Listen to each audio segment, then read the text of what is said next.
ಎಲ್ಲರಿಗೂ ನಮಸ್ಕಾರ. ಇವತ್ತು ನಾನು ಎಕ್ಸ್ಪ್ಲೇನ್ ಮಾಡ್ತಿರೋ ಮೂವಿ ಹೆಸರು ಪುಷ್ಪ 2. ಚಾನಲ್ಗೆ ಹೊಸಬ್ರಾಗಿದ್ದರೆ ಸಬ್ಸ್ಕ್ರೈಬ್ ಮಾಡ್ಕೊಳ್ಳಿ, ಶೇರ್ ಮಾಡಿ, ಲೈಕ್ ಮಾಡಿ. Let start the video.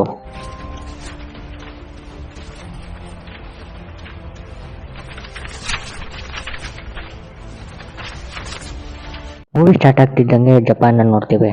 Pushpa container ಒಳಗಡೆ ಉಳಿಸ್ಕೊಂಡು ಜಪಾನ್ಗೆ ಎಂಟ್ರಿ ಕೊಟ್ಟಿರ್ತಾನೆ. ಯಾಕಂದ್ರೆ ಅವ್ನು ಮಾರ್ತಿದ್ದ ಮರಗಳನ್ನೆಲ್ಲ ಈ ಜಪಾನಲ್ಲೇ ಹಿರೋಶಿ ಎಂಬ ವ್ಯಕ್ತಿ ಖರೀದಿ ಮಾಡ್ತಿರ್ತಾನೆ. ಮರಗಳು ತಗೋತಿದ್ದ ವ್ಯಕ್ತಿ ದುಡ್ಡು ಕೊಡ್ತಿರೋದಿಲ್ಲ. ಪುಷ್ಪ ಅದನ್ನ ಕ್ಲಿಯರ್ ಮಾಡೋದಕ್ಕೆ ಅಂತಾನೆ ಜಪಾನ್ಗೆ ಎಂಟ್ರಿ ಕೊಟ್ಟಿರ್ತಾನೆ. ಅಲ್ಲಿ ಸ್ವಲ್ಪ ಗ್ಯಾಂಗ್ಸ್ಟರ್ಸ್ ಬರ್ತಾರೆ, ಅವ್ರ ಜೊತೆ ವಾರ್ ನಡೆಯುತ್ತೆ. ಪುಷ್ಪ ಫೈಟ್ ಮಾಡ್ತಿರ್ಬೇಕಾದ್ರೆ ಹಿರೋಶಿ ಗನ್ನಿಂದ ಪುಷ್ಪ ಎದೆಗೆ ಶೂಟ್ ಮಾಡ್ತಾನೆ. ಪುಷ್ಪ ಸಮುದ್ರದೊಳಗೆ ಬೀಳ್ತಾನೆ. ಅಲ್ಲಿಗೆ ಶೀನ್ ಕಟ್ ಆಗುತ್ತೆ. ಕತೆ ಸ್ವಲ್ಪ ವರ್ಷಗಳ ಹಿಂದಕ್ಕೆ ಹೋಗುತ್ತೆ. ಪುಷ್ಪನ್ಗಾಗಿ ರಕ್ತಚಂದನ ಮರಗಳನ್ನ ಕಡಿತಿರೋ ಆಳ್ಗಳನ್ನ ಹಿಡಿದಾಕ್ಬೇಕು ಅಂತ ಆಫೀಸರ್ ಬವರ್ ಆಳ್ಗಳ ವೇಷನೇ ಧರಿಸ್ಕೊಂಡು ಅವ್ರಿರೋ ಜಾಗಕ್ಕೆ ಹೋಗಿರ್ತಾನೆ. ಅಲ್ಲಿರೋರ್ನೆಲ್ಲ ಅರೆಸ್ಟ್ ಮಾಡಿಸಿ ಜೈಲಲ್ಲಿ ಹಾಕಿರ್ಬೇಕಾರೆ ಪುಷ್ಪನ್ಗೆ ಆ ವಿಚಾರ ಗೊತ್ತಾಗುತ್ತೆ. ಸ್ಟೇಷನ್ಗೆ ಎಂಟ್ರಿ ಕೊಡ್ತಾನೆ ಪುಷ್ಪ. ಆದ್ರೆ ಅಲ್ಲಿ ಆಫೀಸರ್ ಬವರ್ ಇರೋದಿಲ್ಲ. ಅಲ್ಲಿರೋ ಪೊಲೀಸ್ಗೆಲ್ಲ ದುಡ್ಡನ್ನ ಕೊಟ್ಟು ಅವ್ರ ಆಳ್ಗಳನ್ನೆಲ್ಲ ಬಿಡಿಸ್ಕೊಂಡು ಹೊಂಟೋಗ್ತಾನೆ. ನೆಕ್ಸ್ಟ್ ಸೀನಲ್ಲಿ ಪುಷ್ಪನ ನೋಡ್ತೀವಿ. ಮಿನಿಸ್ಟರ್ ಸಿದ್ದಪ್ಪನ ಜೊತೆ CM ನ ಮೀಟ್ ಮಾಡೋದಕ್ಕೆ ಹೋಗಿರ್ತಾನೆ. ಯಾಕಂದ್ರೆ ಶ್ರೀವಲ್ಲಿ ಹೇಳಿರ್ತಾಳೆ, CM ಜೊತೆ ಒಂದು ಫೋಟೋನ ತೆಗೆಸ್ಕೊಂಡ್ ಬಾ, ಮನೇಲಿ ಹಾಕ್ಬೇಕು ಅಂತ ಹೇಳಿರ್ತಾಳೆ. ಇದೇ ವಿಚಾರಕ್ಕಾಗಿ ಪುಷ್ಪ CM ನ ಮೀಟ್ ಮಾಡೋದಕ್ಕೆ ಬಂದಿರ್ತಾನೆ. ಪುಷ್ಪ ಮತ್ತೆ ಸಿದ್ದಪ್ಪ CM ನ ಮೀಟ್ ಮಾಡ್ತಾರೆ. ಪುಷ್ಪ CM ಜೊತೆ ಫೋಟೋನ ತೆಗೆಸ್ಕೊಳ್ಳೋದಕ್ಕೆ ಹೋಗ್ತಾನೆ. CM ಹೇಳ್ತಾನೆ, ಒಬ್ಬ ಮರ ಕಡಿಯೋನ್ ಜೊತೆ ನನ್ನ ಫೋಟೋ ತೆಗೆಸ್ಕೋಬೇಕಾ? ಸಿದ್ದಪ್ಪ ಇವನ್ನ ಆಚೆ ಕರ್ಕೋಗು ಅಂತ ಹೇಳ್ಬಿಡ್ತಾನೆ. ಆ ಮಾತನ್ನ ಕೇಳಿ ಪುಷ್ಪನ್ಗೆ ತುಂಬಾ ಬೇಜಾರಾಗಿ ಹೋಗುತ್ತೆ.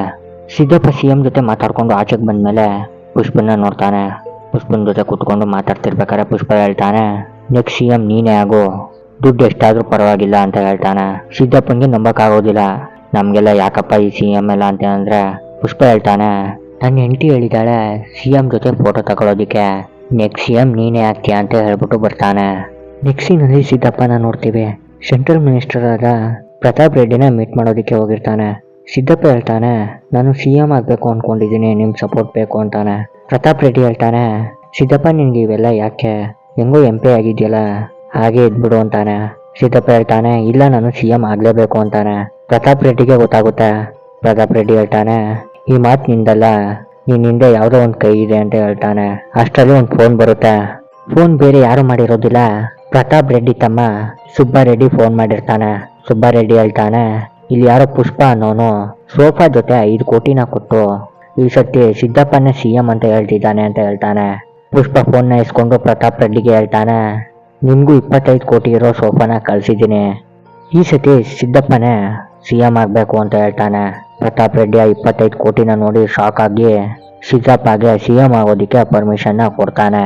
ಸಿದ್ದಪ್ಪನ್ಗೆ CM ಕ್ಯಾಂಡಿಡೇಟ್ ಸೀಟ್ ಸಿಗ್ತಿದ್ದಂಗೆ ಪುಷ್ಪನ್ಗೆ ಫೋನ್ ಮಾಡ್ತಾನೆ. ಫೋನ್ ಮಾಡಿ ಹೇಳ್ತಾನೆ, ಮಾತಾಡ್ದವ್ನಿಗೆ 25 ಕೋಟಿ, ಫೋನ್ ಮಾಡಿಕೊಟ್ಟವ್ನಿಗೆ 5 ಕೋಟಿ, ಇದೇ ರೀತಿ ದುಡ್ಡನ್ನ ಸುರಿತಿದ್ರೆ ಸಿಂಡಿಕೇಟ್ ಬಿದ್ದೋಗುತ್ತೆ ಕಣಪ್ಪ ಅಂತಾನೆ. ಪುಷ್ಪ ಅದಕ್ಕೆ ಹೇಳ್ತಾನೆ, ಸಿದ್ದಪ್ಪ ಮಂಗಳ ಸಿನ್ನಂಗೆ ಮಾರ್ಬೇಕಾರೆ ಟನ್ಗೆ 50 ಲಕ್ಷ, ಅದೇ ಮುರುಗನ್ ಮಾರ್ಬೇಕಾರೆ ಟನ್ಗೆ 1.25 ಕೋಟಿ.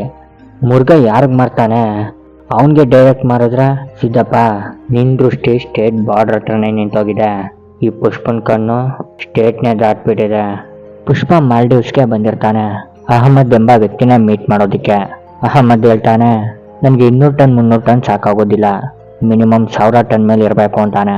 ಪುಷ್ಪ ಹೇಳ್ತಾನೆ, 2000 ಟನ್ನ ಕೊಡ್ತೀನಿ, ಎಷ್ಟು ಕೊಡ್ತೀಯಾ ಅಂತ. ಅಹಮದ್ ಹೇಳ್ತಾನೆ, 5000 ಕೋಟಿ ಕೊಡ್ತೀನಿ ಅಂತಾನೆ. ಪುಷ್ಪ ಅದಕ್ಕೆ 4900 ಕೋಟಿ ಕೊಡು, 100 ಕೋಟಿ ಬೇಡವಾ ಅಂತಾನೆ. ಆ 100 ಕೋಟಿಗೆ ನೀನು ಹೆಲಿಕಾಪ್ಟರ್ನ ತಗೋಗ್ತೀವಿ ಅಂತಾನೆ. ನೆಕ್ಸ್ಟ್ ಸೀನಲ್ಲಿ ಮಂಗಳಂ ಸೀನನ್ನು ಹೆಂಡ್ತಿನ ನೋಡ್ತೀವಿ. ಆಫೀಸರ್ ಬವರ್ನ ಮೀಟ್ ಮಾಡ್ತಾಳೆ. ಅವಳು ಹೇಳ್ತಾಳೆ, ಎಷ್ಟು ಟನ್ಗಳು ಮರಗಳನ್ನ ಪುಷ್ಪ ಸೇರಿಸ್ತಿದ್ದಾನೆ, ಯಾವ ಡೀಲ್ಗೆ ಅಂತ ಗೊತ್ತಿಲ್ಲ. ಭೈರರೆಡ್ಡಿ ಎಂಬ ವ್ಯಕ್ತಿ ನಮ್ಮ ಕಡೆಯವನೇ, ಆದರೆ ಇವಾಗ ಸಿಂಡಿಕೇಟ್ ಮೆಂಬರ್ ಆಗೋಗಿದ್ದಾನೆ. ಅವನ್ನ ಹಿಡ್ದಾಕಿದ್ರೆ ನೀನು ಮಿಕ್ಕಿದ ಕೆಲಸ ನನ್ನ ಗಂಡ ಮಂಗಳಂ ಸೀನ ನೋಡ್ಕೊತಾನೆ, ಮೊದಲು ಆ ಕೆಲಸನ ಮಾಡು ಅಂತಾಳೆ. ಆಫೀಸರ್ ಬವರ್ ತನ್ನ ಟೀಮ್ನ ಕರ್ಕೊಂಡು ಸೇತುವೆ ಬಳಿ ಕಾಯ್ತಿರ್ತಾನೆ. ಆ ಜಾಗಕ್ಕೆ ಭೈರರೆಡ್ಡಿ ಟ್ರಕ್ಗಳು ಸರಕನ್ನ ತುಂಬಿಕೊಂಡು ಬರ್ತಿರ್ತಾವೆ. ಅವನ್ನೆಲ್ಲ ಅಡ್ಡ ಹಾಕಿ ಆ ಲಾರಿಗಳಿಗೆಲ್ಲ ಪೆಟ್ರೋಲ್ನ ಸುರಿತಾನೆ. ಅಲ್ಲಿಗೆ ಭೈರರೆಡ್ಡಿನೂ ಬರ್ತಾನೆ. ಆಫೀಸರ್ ಬವರ್ಗೆ ಹೇಳ್ತಾನೆ, ಈ ಸರಕೆಲ್ಲ ಪುಷ್ಪಂದು, ಮರ್ತೋಗಿದ್ಯಾ? ಪುಷ್ಪನ್ ಗೊತ್ತಾದ್ರೆ ನಿನ್ ಕತೆನೇ ಬೇರೆ ಅಂತಾನೆ. ಆಫೀಸರ್ ಬವರ್ ತನ್ನ ಹತ್ರ ಗನ್ನಿಂದ ಲಾರಿಗಳಿಗೆ ಫೈರ್ ಮಾಡ್ತಾನೆ. ದೊಡ್ಡ ಬ್ಲಾಸ್ಟ್ ಆಗಿ ಲಾರಿಗಳೆಲ್ಲ ಸೇತುವೆಯಿಂದ ಕೆಳಗೆ ಬಿದ್ದೋಗ್ತಾವೆ. ಭೈರರೆಡ್ಡಿನೂ ಸೇತುವೆಯಿಂದ ಕೆಳಗೆ ಹಾಕಿ ಸಾಯಿಸ್ಬಿಡ್ತಾನೆ. ಬೆಳಗ್ಗೆ ಆಗುತ್ತೆ. ಭೈರರೆಡ್ಡಿ ಸತ್ತೋಗಿರೋ ವಿಚಾರ ಸಿದ್ದಪ್ಪನ್ಗೆ ಗೊತ್ತಾಗಿರುತ್ತೆ. ಅವನ್ನ ಸಾಯಿಸಿರೋದು ಆಫೀಸರ್ ಬಾವರ್ ಅಂತಾನೂ ಅವನಿಗೆ ಗೊತ್ತಿರುತ್ತೆ. ಅದಕ್ಕೋಸ್ಕರನೇ ಸ್ಟೇಷನ್ಗೆ ಬಂದು ಕಾಯ್ತಾ ಕೂತಿರ್ತಾನೆ. ಆಫೀಸರ್ ಬಾವರು ಕೂಡ ಸ್ಟೇಷನ್ಗೆ ಬರ್ತಾರೆ. ಸಿದ್ದಪ್ಪ ಆಫೀಸರ್ಗೆ ಹೇಳ್ತಾನೆ, ಏನಪ್ಪ ಸಣ್ಣ ವಿಚಾರಕ್ಕೆಲ್ಲ ಇಷ್ಟೊಂದು ತೊಂದರೆ ಕೊಡ್ತಿದ್ಯಲ್ಲ. ಆಫೀಸರ್ ಬಾವರ್ ಹೇಳ್ತಾನೆ, ಅದು ಸಣ್ಣ ವಿಚಾರನ, ಬಟ್ಟೆ ಎಲ್ಲ ಬಿಚ್ಚಿ ಚೆಡ್ಡಿ ನಿಲ್ಸಿದ ನನ್ನ ಅಂತಾನೆ. ಸಿದ್ದಪ್ಪ ಹೇಳ್ತಾನೆ, ಪುಷ್ಪನ್ ಕೈಲಿ ಸಾರಿನೇ ಹೇಳಿಸ್ತೀನಿ, ಅವಾಗ್ಲಾರು ಕಾಂಪ್ರೋ ಆಗು ಅಂತಾನೆ. ಆಫೀಸರ್ ಬಾವರು ಕೂಡ ಅದಕ್ಕೆ ಒಪ್ಕೋತಾನೆ. ಸಿದ್ದಪ್ಪ ಅದೇ ನೈಟು ಎಲ್ರಿಗೂ ಪಾರ್ಟಿನ ಇಟ್ಟಿರ್ತಾನೆ. ಅದೇ ಪಾರ್ಟಿಲಿ ಆಫೀಸರ್ ಬಾಬರ್ಗೆ ಪುಷ್ಪನಿಂದ ಸಾರಿನ ಕೇಳಿಸ್ತೀನಿ ಅಂತಾನೂ ಹೇಳಿರ್ತಾನೆ. ಪುಷ್ಪ ಶ್ರೀವಲ್ಲಿನ ಕರ್ಕೊಂಡು ಮತ್ತೆ ಕೇಶವನ್ ಜೊತೆ ಅವ್ರ ಟೀಮ್ನ ಕರ್ಕೊಂಡು ಬಂದಿರ್ತಾನೆ. ಮೊದಲೇ ಕುಡ್ದಿರ್ತಾನೆ. ಎಲ್ಲರೂ ಅನ್ಕೋತಾರೆ ಪುಷ್ಪ ಸಾರಿ ಹೇಳ್ತಾನೆ ಅಂತ. ಪುಷ್ಪ ಅವ್ರ ಕಾಟ ತಡೆಯೋಕ್ಕಾಗದೆ ಸಾರಿ ಹೇಳ್ಬಿಡ್ತಾನೆ. ಆಫೀಸರ್ ಬಾಬರ್ ಅದನ್ನ ರೆಕಾರ್ಡ್ ಮಾಡಿಕೊಂಡು ಪುಷ್ಪನ ಇನ್ನಷ್ಟು ಉರ್ಸೋದಕ್ಕೆ ಶುರು ಮಾಡ್ತಾನೆ. ಪುಷ್ಪ ಅಲ್ಲಿಂದ ಎದ್ದೋಗ್ತಿದ್ದಂಗೆ ಪುಷ್ಪನ್ಗೆ ತುಂಬ ಬೇಜಾರಾಗ್ತಿರುತ್ತೆ. ಪುಷ್ಪ ಅಲ್ಲಿಂದ ಹೊಂಟೋಗ್ತಾನೆ. ಕಾರಲ್ಲಿ ಹೋಗ್ತಿರ್ಬೇಕಾರೆ ಪುಷ್ಪನ್ಗೆ ಯಾಕೋ ಅವ್ನು ಮಾಡಿರೋ ಸರಿಯಲ್ಲ ಅನಿಸಿ ಕಾರ್ನ ಸ್ಟಾಪ್ ಮಾಡಿ ಎಲ್ರೂ ಇಳಿಸ್ಬಿಟ್ಟು ಅವನೊಬ್ಬನೇ ಕಾರ್ನ ತಗೊಂಡು ವಾಪಸ್ ಹೋಗ್ತಾನೆ.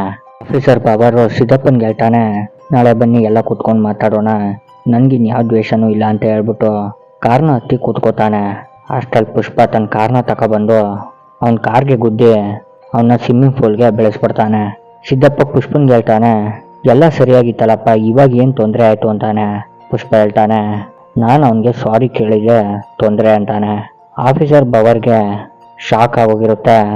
ಏನು ನಡೀತೈತೆ ಅಂತಾನೆ ಅವನಿಗೆ ಗೊತ್ತಾಗ್ತಿರೋದಿಲ್ಲ. ಪುಷ್ಪ ಎಲ್ರಿಗೂ ಹೇಳ್ತಾನೆ, ಸಿಂಡಿಕೇಟ್ ಪ್ರೆಸಿಡೆಂಟ್ನ ಚೇಂಜ್ ಮಾಡೋದು ಇವನ್ನೆಲ್ಲನೂ ಮರ್ತು ಬಿಡಿ, ನಾನಿರೋವರೆಗೂ ಸಿಂಡಿಕೇಟ್ ಪ್ರೆಸಿಡೆಂಟ್ ನಾನೇ ಅಂತಾನೆ. ಆ ಘಟನೆ ನಡೆದ ನೆಕ್ಸ್ಟ್ ಡೇನೇ ಆಫೀಸರ್ ಬವರ್ 4 ಗಂಟೆ ಬೆಳಗ್ಗೆಗೆ ತನ್ನ ಟೀಮ್ನ ಕರ್ಕೊಂಡು ಎಲ್ಲ ರೋಡ್ನೂ ಬ್ಲಾಕ್ ಮಾಡಿಸಿರ್ತಾನೆ. ಆಫೀಸರ್ ಬವರ್ಗೆ ಇನ್ನೂ ಅನುಮಾನ ಇರುತ್ತೆ. ಪುಷ್ಪ ಹೇಗಾರು ಮಾಡಿ ತನ್ನ ಸರಕನ್ನ ಚೆನ್ನೈಯಿಂದ ದಾಟಿಸ್ಬಿಡ್ತಾನೆ ಅಂತ. ಬ್ರಿಡ್ಜ್ನ ಕೆಳಗಡೆ ಬಂದು ನೋಡ್ತಾನೆ, ನೀರೇ ಇರೋದಿಲ್ಲ. ಅವಾಗ ಅವನಿಗೆ ಅರ್ಥ ಆಗುತ್ತೆ, ಲಾರಿ ಎಲ್ಲ ನದಿಗಳ ಮೇಲೇ ಹೋಗ್ತಿದೆ, ನಾವಿವಾಗ ಅವ್ರನ್ನ ಹಿಡಿಬೇಕು ಅಂತ ತನ್ನ ಟೀಮ್ನ ಕರ್ಕೊಂಡು ಅವರು ನದಿಗೆ ಇಳಿತಾರೆ. ನದಿಲೇ ಚೇಸಿಂಗ್ ನಡೆಯುತ್ತೆ. ಕೇಶವ ಪುಷ್ಪನ್ ಫೋನ್ ಮಾಡ್ತಾನೆ. ಆಫೀಸರ್ ಬಾಬರು ತನ್ನ ಟೀಮ್ನ ಕರ್ಕೊಂಡು ಅವರು ನದಿಲೇ ಬರ್ತಿದ್ದಾರೆ ಅಂತ, ನೀವೆಲ್ಲ ಬೇಗನೆ ದಡಕ್ಕೆ ಹೊಂಟೋಗಿ ನೀರನ್ನ ಬಿಡಿಸ್ತೀನಿ ಅಂತಾನೆ. ಅವರೆಲ್ಲ ಲಾರಿನ ತಗೊಂಡು ದಡದ ಮೇಕೆ ಬಂದ್ಬಿಡ್ತಾರೆ. ನೀರು ಜಾಸ್ತಿ ಆಗ್ತಿದ್ದಂಗೆ ಪೊಲೀಸ್ ಆಫೀಸರ್ ಕಾರ್ಗಳೆಲ್ಲ ನೀರಲ್ಲಿ ಕೊಚ್ಚೋಗೋಕ್ಕೆ ಶುರುವಾಗ್ತವೆ. ಆಫೀಸರ್ ಹೇಗೋ ತಪ್ಪಿಸ್ಕೊಂಡು ದಡದ ಮೇಕೆ ಬಂದ್ಬಿಡ್ತಾನೆ. ಕೇಶವ ಪುಷ್ಪನ್ಗೆ ಫೋನ್ ಮಾಡಿ ಆಫೀಸರ್ ಬಾಬರ್ ಎತ್ತಿನ ಗಾಡಿಗಳನ್ನ ಬಳಸಿ ರೋಡ್ನ ಬ್ಲಾಕ್ ಮಾಡಿಸಿದ್ದಾನೆ ಅಂತಾನೆ. ಪುಷ್ಪ ಹೇಳ್ತಾನೆ, ತಳ ಕೆಡ್ಸ್ಕೋಬೇಡಿ, ಗುದ್ಬಿಡಿ, ನೀವು ಲಾರಿಯಿಂದ ಜಂಪ್ ಆಗ್ಬಿಡಿ ಅಂತಾನೆ. ಅದೇ ರೀತಿ ಕೇಶವ ಅಲ್ಲಿರೋ ಡ್ರೈವರ್ಸ್ಗೆಲ್ಲ ಹೇಳ್ತಾನೆ. ಎಲ್ಲರೂ ಲಾರಿಯಿಂದ ಜಂಪ್ ಆಗ್ತಾರೆ. ಆಫೀಸರ್ ಬಾಬರ್ ಲಾರಿ ಸ್ಪೀಡಾಗಿ ಬರ್ತಿರೋದನ್ನ ನೋಡಿ ತನ್ನ ಹತ್ರ ಇರೋ ಗನ್ನಿಂದ ಲಾರಿಗಳಿಗೆ ಫೈರ್ ಮಾಡಿ ಕೆಳಗಡೆಗೆ ಬೆಳೆಸ್ಬಿಡ್ತಾನೆ. ನೆಕ್ಸ್ಟ್ ಆಫೀಸರ್ ಬಾಬರ್ ಲಾರಿಲಿರೋ ಲೋಡ್ಗಳನ್ನೆಲ್ಲ ತಮ್ಮ ಸ್ಟೇಷನಲ್ಲಿ ಲೋಡ್ ಮಾಡಿಸಿರ್ತಾನೆ. ಮಂಗಳಂ ಸೀನ ತನ್ನ ಹೆಂಡತಿನ ಕರ್ಕೊಂಡು ಆ ಜಾಗಕ್ಕೆ ಬರ್ತಾನೆ. ಆಫೀಸರ್ ಬಾಬರ್ ಹೇಳ್ತಾನೆ, ಪುಷ್ಪನ್ ಸರಕನ್ನೆಲ್ಲ ಹಿಡ್ದಾಯ್ತು, ಪುಷ್ಪ ಇವಾಗ ಚೆನ್ನೈಯಿಂದ ದಾಟ್ಸೋಕ್ಕಾಗೋದಿಲ್ಲ. ಮಂಗಳಂ ಸೀನಂಗೂ ಖುಷಿ ಆಗುತ್ತೆ. ಆ ಸರಕನ್ನ ನೋಡೋದಕ್ಕೆ ಹೋಗ್ತಾನೆ. ಅವಾಗ ಅವನು ಗೊತ್ತಾಗುತ್ತೆ, ಇವು ಯಾವ ರಕ್ತಚಂದನ ಮರಗಳೆಲ್ಲ, ಇವೆಲ್ಲ ಫೇಕ್ ಮರಗಳು, ನಿನ್ನೆ ಯಾಮಾರಿಸಿದ್ದಾನೆ ಅಂತಾನೆ. ಆಫೀಸರ್ ಬಾಬರು ಹುಚ್ಚಿನಂಗೆ ಆಡ್ತಿರ್ಬೇಕಾರೆ ಆಚೆ ಬಂದು ನೋಡ್ತಾನೆ, ಸಾವಿರಾರು ಎತ್ತುಗಳನ್ನ ಆಳುಗಳು ಹಿಡ್ಕೊಂಡು ಹೋಗ್ತಿರ್ತಾರೆ. ಅದ್ರ ಜೊತೆ ಪುಷ್ಪನೂ ಹೋಗ್ತಿರ್ತಾನೆ. ಅವಾಗ ಅವನಿಗೆ ಗೊತ್ತಾಗುತ್ತೆ, ರಕ್ತಚಂದನ ಮರಗಳಲ್ಲಿ ಎತ್ತಿನ ಗಾಡಿಗಳನ್ನ ಮಾಡಿಸಿ ಚೆನ್ನೈನ ದಾಟಿಸಿದ್ದಾನೆ ಅಂತ. ನೆಕ್ಸ್ಟ್ ಸೀನಲ್ಲಿ ಊರಲ್ಲಿ ಹಬ್ಬ ನಡೀತಿರುತ್ತೆ. ಪುಷ್ಪನೂ ಡ್ಯಾನ್ಸ್ ಮಾಡ್ತಿರ್ತಾನೆ. ಅಲ್ಲಿಗೆ ಅವ್ರ ಅಣ್ಣನ ಮಗಳೂ ಕೂಡ ಬಂದಿರ್ತಾಳೆ. ಅವ್ರ ಅಣ್ಣನ ಮಗಳನ್ನ ಸ್ವಲ್ಪ ಕೇಡಿಗಳು ಕೆಣಕೋದಕ್ಕೆ ಶುರು ಮಾಡ್ತಾರೆ. ಅದನ್ನ ನೋಡಿದ ಪುಷ್ಪ ಅವ್ರನ್ನ ಅಟ್ಟಾರಿಸ್ಕೊಂಡು ಹೊಡೆದು ಅವ್ರ ತಲೆಯೆಲ್ಲ ಬೋಳಿಸಿ ಕಳಿಸ್ಬಿಡ್ತಾನೆ. ಅಲ್ಲಿಗೆ ಪುಷ್ಪ ಅವ್ರ ಅಣ್ಣ ಬರ್ತಾನೆ. ಅಲ್ಲಿರೋ ಜನಗಳೆಲ್ಲ ಹೇಳ್ತಾರೆ, ನಿನ್ನ ಮಗಳನ್ನ ಪುಷ್ಪ ಕಾಪಾಡ್ದ ಅಂತ. ಅವ್ರ ಅಣ್ಣ ಹೇಳ್ತಾನೆ, ಅವನೇ ಇದನ್ನ ಡ್ರಾಮಾ ಮಾಡಿರ್ತಾನೆ, ಅವನ್ನ ಒಳ್ಳೆಯವನಂತ ಅನ್ನಿಸ್ಕೊಳ್ಳೋದಕ್ಕೆ. ಶ್ರೀವಲಿ ಹೇಳ್ತಾಳೆ, ಇವೆಲ್ಲ ನಿನಗೆ ಡ್ರಾಮಾ ಥರ ಕಾಣಿಸ್ತಿದ್ಯಾ, ನಿನ್ನ ಮಗಳ ಜಾಗದಲ್ಲಿ ಯಾರೇ ಇದ್ದಿದ್ರು ನನ್ನ ಗಂಡ ಅವ್ರನ್ನ ಕಾಪಾಡ್ತಿದ್ದ ಅಂತ ಹೇಳ್ತಾಳೆ. ಪುಷ್ಪ ಅವರಿಬ್ರು ಕರ್ಕೊಂಡು ಅಲ್ಲಿಂದ ಹೊಂಟೋಗ್ತಾನೆ. ಸಿದ್ದಪ್ಪ CM ಆಗ್ತಾನೆ. ಪುಷ್ಪನ್ ನೋಡೋದಕ್ಕೆ ಪುಷ್ಪನ್ ಮನೆಗೆ ಬರ್ತಾನೆ. ಸಿದ್ದಪ್ಪನ ಜೊತೆ ಪುಷ್ಪ ಒಂದು ಫೋಟೋನ ತಗೊಂಡು ಎಲ್ಲ ಊಟಕ್ಕೆ ಕೂತ್ಕೋತಾರೆ. ಊಟ ಮುಗಿಯುತ್ತೆ. ಅವ್ರಿಗೆಲ್ಲ ಒಂದು ಪಾರ್ಟಿನ ಕೊಡ್ತಾನೆ. ಆಫೀಸರ್ ಬಾಬರ್ನ ನೋಡ್ತೀವಿ. ಅವನ ಹತ್ರ ಇರೋ ಮರಗಳನ್ನೆಲ್ಲ ಸುಟ್ಟಾಕ್ಬಿಡ್ತಾನೆ. ಯಾಕಂದ್ರೆ ಪುಷ್ಪನ್ನ ಹಿಡಿಯೋಕ್ಕಾಗ್ನಿಲ್ವಲ್ಲ ಅಂತ. ನೆಕ್ಸ್ಟ್ ಪುಷ್ಪ ಅವ್ರ ಅಣ್ಣನ ನಡೆಸಿ ಬಂದಿರ್ತಾರೆ. ಯಾಕಂದ್ರೆ ಅವ್ರ ಮಗಳನ್ನ ಕಿಡ್ನಾಪ್ ಮಾಡಿಬಿಟ್ಟಿರ್ತಾರೆ. ಪುಷ್ಪನ್ ಹೇಳ್ತಾರೆ, ನನ್ನ ಮಗಳು ಬೆಳಗ್ಗೆನೆ ಕಂಪ್ಯೂಟರ್ ಕ್ಲಾಸ್ಗೆ ಅಂತ ಓದೋಳು ಸಡನ್ ಆಗಿ ಕಿಡ್ನಾಪ್ ಮಾಡಿದವರು ನಿಮ್ಮ ಅಣ್ಣನಿಗೆ ಫೋನ್ ಮಾಡಿದ್ರು. 2 ಕೋಟಿ ಕೊಟ್ರೆ ನಿನ್ನ ಮಗಳನ್ನ ಕೊಡ್ತೀನಿ ಅಂತ ಹೇಳಿದ್ದಾರೆ. ಪುಷ್ಪ ಗನ್ನ ಇಟ್ಕೊಂಡು ಬಾಕ್ಲನ್ನ ತಗೊಂಡು ಎಂಟ್ರಿ ಕೊಡ್ತಾನೆ. ಅವ್ರ ಟೀಮ್ನ ಕರ್ಕೊಂಡು ನ್ಯೂಸಲ್ಲಿ ಲೈವ್ ಟೆಲಿಕಾಸ್ಟ್ ಮಾಡಿಸ್ತಾನೆ. ಅದರಲ್ಲಿ ಹೇಳ್ತಾನೆ, ಯಾರು ಕಿಡ್ನಾಪ್ ಮಾಡ್ಕೊ ಹೋಗಿದ್ದೀರೋ 1 ಗಂಟೆ ಒಳಗಡೆ ಆ ಹೆಣ್ಮಗಿನ ಕರ್ಕೊಬಂದುಬಿಟ್ರೆ ಒಳ್ಳೇದು, ಇಲ್ಲ ಅಂದರೆ ಹುಡುಕೋ ಬಂದು ಒಬ್ಬೊಬ್ರು ತಲೆನೂ ಕಡ್ದಾಕ್ತೀನಿ ಅಂತಾನೆ. ಸಿದ್ದಪ್ಪನ ನೋಡ್ತೀವಿ, ಪ್ರತಾಪ್ ರೆಡ್ಡಿನ ಮೀಟ್ ಮಾಡೋದಕ್ಕೆ ಹೋಗಿರ್ತಾನೆ. ಪ್ರತಾಪ್ ರೆಡ್ಡಿ ಹೇಳ್ತಾನೆ, ನಿಮ್ಮೂರಲ್ಲಿ ಏನು ನಡೀತಿದೆ ಗೊತ್ತಾಯ್ತಾ ಅಂತ. ಸಿದ್ದಪ್ಪ ಹೇಳ್ತಾನೆ, ಪುಷ್ಪ ಅವ್ರ ಅಣ್ಣನ ಮಗಳನ್ನ ಯಾರೋ ಕಿಡ್ನಾಪ್ ಮಾಡಿದ್ದಾರೆ, ಅವನ್ನ ಹುಡುಕ್ತಿದ್ದಾರೆ ಅಂತಾನೆ. ಪ್ರತಾಪ್ ರೆಡ್ಡಿ ಹೇಳ್ತಾನೆ, ಕಿಡ್ನಾಪ್ ಮಾಡಿರೋದು ಬೇರೆ ಯಾರು ಅಲ್ಲ ಕಣಪ್ಪ, ನನ್ನ ತಮ್ಮನ ಮಗ ಬುಕ್ಕಾರೆಡ್ಡಿ. ಸಿದ್ದಪ್ಪ ಪುಷ್ಪನ್ಗೆ ಫೋನ್ ಮಾಡ್ತಾನೆ. ಫೋನ್ ಮಾಡಿ ಹೇಳ್ತಾನೆ, ನಿಮ್ಮ ಅಣ್ಣನ ಮಗಳನ್ನ ಕಿಡ್ನಾಪ್ ಮಾಡಿರೋದು ಬುಕ್ಕಾರೆಡ್ಡಿ, ಅವನ್ನ ಏನು ಮಾಡಬೇಡ. ಅದಕ್ಕೆ ಪುಷ್ಪ ಹೇಳ್ತಾನೆ, ಅವ್ನು ನಾನೇನು ಮಾಡಲ್ಲ, ನಮ್ಮ ಅಣ್ಣನ ಮಗಳನ್ನ ಹುಷಾರಾಗಿ ಕಳಿಸ್ಕೊಡು ಅಂತ ಹೇಳುವಂತಾನೆ. ಸಿದ್ದಪ್ಪ ಹೇಳ್ತಾನೆ ಹುಡುಗಿನ ಮರ್ತು ಬಿಡು, ಹೆಂಗಿದ್ರು ಅವ್ನು ನಿನ್ನ ತಮ್ಮ ಅಂತ ಒಪ್ಕೊಂಡಿಲ್ಲ. ಪುಷ್ಪ ಹೇಳ್ತಾನೆ, ಅವ್ನು ನನ್ನ ತಮ್ಮ ಅಂತ ಒಪ್ಕೊಂಡಿಲ್ಲ, ಆ ಹೆಣ್ಮಗಿ ನನ್ನ ಚಿಕ್ಕಪ್ಪ ಅಂತ ಒಪ್ಕೊಂಡೈತೆ, ನಾನು ಬಿಡೋದಿಲ್ಲ. ಸಿದ್ದಪ್ಪ ಹೇಳ್ತಾನೆ, ಪ್ರತಾಪ್ ರೆಡ್ಡಿ ಅಂತ ದೊಡ್ಡ ಮನುಷ್ಯ ಅಂತ ಗೊತ್ತಾ, ನಮ್ಮಂಥವ್ರನ್ನೆಲ್ಲ ತುಳಿದಾಕ್ಬಿಡ್ತಾನೆ ಅಂತಾನೆ. ಪುಷ್ಪ ಹೇಳ್ತಾನೆ, ಅವನಂತ ದೊಡ್ಡ ಮನುಷ್ಯ ಆದ್ರೇನು, ನಾನು ಅವನ್ನ ಕೊಂದೇ ಕೊಲ್ತೀನಿ ಅಂತ ಹೇಳ್ಬಿಟ್ಟು ಫೋನ್ನ ಕಟ್ ಮಾಡಿಬಿಡ್ತಾನೆ.